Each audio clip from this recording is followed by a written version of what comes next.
Assalamualaikum dan selamat sejahtera anak-anak murid semua. Berjumpa kembali pada hari ini untuk kita mempelajari Bahasa Melayu tahun 5. Tajuknya Kem Perkemahan Muhibah. Biasanya kita dengar perkemahan unit beruniform ataupun perkemahan pengakap. Tetapi apakah yang dikatakan Kem Perkemahan Muhibah? Jom kita belajar bersama-sama.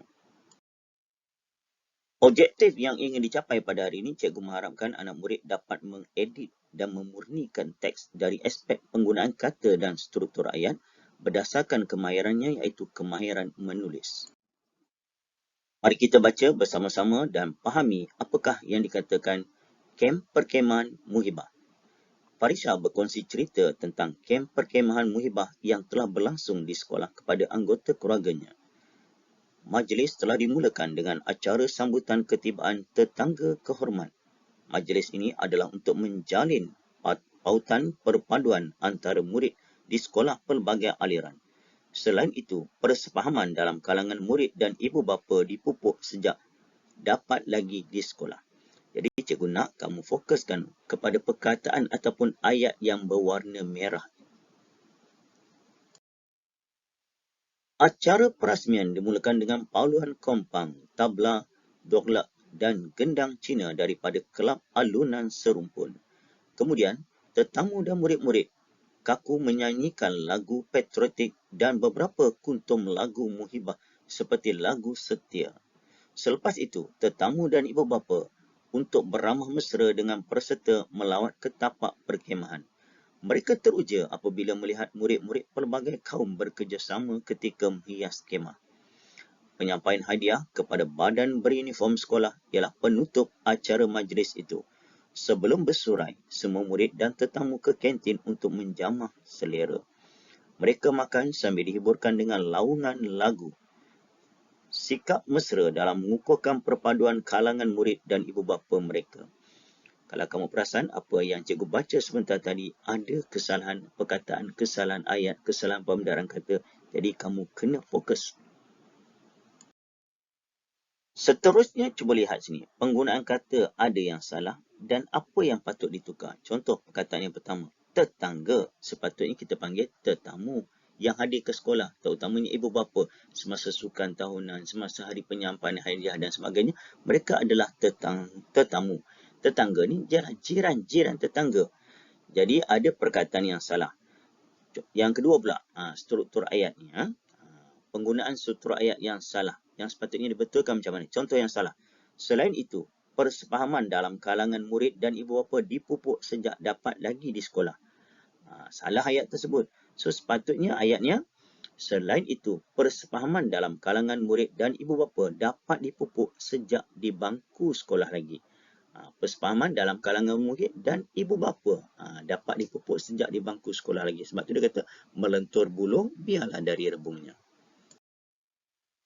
Cikgu harap anak-anak murid telah pun bersedia untuk menjawab latihan pada hari ini. Latihannya ada dua. Satu, cari perkataan yang salah atau pembendaraan kata yang salah. Yang kedua, cari penggunaan struktur ayat yang salah. Ada dua latihan pada hari ini. Mari kita bincang apakah jawapan yang sesuai bagi latihan pada hari ini. Kita tengok yang salah, kemudian kita betulkan bersama-sama. Tetangga tadi cikgu dah bagi tahu, tetamu. Yang kedua, pautan. Bukan pautan, sepatutnya jalinan. Jalinan, mewujudkan jalinan mesra. Ibu bapa datang sekolah, kenal guru-guru, kenal jiran-jiran dan sebagainya. Yang kedua, bukan kaku, tapi berdiri tegak. Bukan berdiri kaku, berdiri tegak. Terutama menyanyikan lagu negaraku, lagu negeri Selangor dan sebagainya. Kuntum, bukan kuntum, sepatutnya buah katanya. Menjamah, bukan menjamah, sepatutnya menjamu selera. Laungan, bukan laungan, laungan azan. Allahu Akbar, Allahu Akbar. Itu laungan azan. Ini adalah dendangan sebab dia lagu. Seterusnya kita bincang pula penggunaan struktur ayat yang salah. Macam mana kita nak betulkan? Tengok yang pertama. Selepas itu, tetamu dan ibu bapa untuk beramah mesra dengan peserta melawat ke tapak perkemahan. Salah struktur ayat tersebut.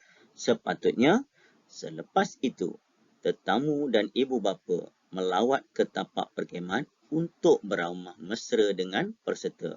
Apa tujuan pergi ke kemah? Untuk beramah mesra dengan peserta. Lihat pula yang kedua. Penyampaian hadiah kepada badan beruniform ialah penutup acara majlis itu. Sepatutnya kita mulakan penutup acara majlis itu ialah penyampaian hadiah kepada badan beruniform. Penutup acara tu dah mendaftar dan pelbagai aktiviti, akhir sekali majlis penutup. Kemuncaknya ada penyampaian hadiah dan sebagainya. Dan yang ketiga, sikap mesra dalam mengukuhkan perpaduan kalangan murid dan ibu bapa mereka. Sepatutnya, sikap mesra dalam kalangan murid dan ibu bapa mengukuhkan perpaduan mereka.